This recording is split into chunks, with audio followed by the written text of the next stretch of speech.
బాహ్యస్పర్శే శ్వసక్తాత్మా విందత్యాత్మని యత్సుఖం స బ్రహ్మయోగయుక్తాత్మా సుఖమక్షయమశ్నుతే.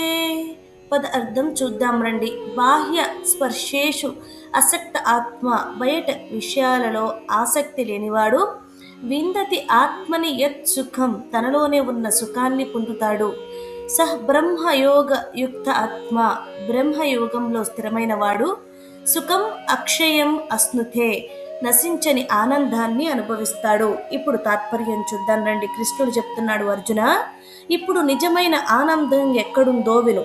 మనిషి బయట ప్రపంచంలో విషయాలలో ఆనందం వెతుకుతాడు, కానీ అవి తాత్కాలికం. అర్జున, బయటి విషయాలపై ఆసక్తి తగ్గినప్పుడు అతను లోపలికి తిరుగుతాడు. అక్కడ అతను తనలోనే ఒక ఆనందాన్ని కనుగొంటాడు. అది బయట దొరికేది కాదు, అది ఆత్మలో ఉంది. అర్జున, అలా బ్రహ్మయోగంలో స్థిరమైన వాడు నశించని ఆనందాన్ని అనుభవిస్తాడు. అది కాలంతో మారదు, పరిస్థితులతో కూడా మారదు. అర్జున, నిజమైన సుఖం బయట లేదు, అది నీలోనే ఉంది అని కృష్ణుడు అర్జునుడికి అలాగే మనకి కూడా తెలియజేస్తున్నారు. హరే కృష్ణ.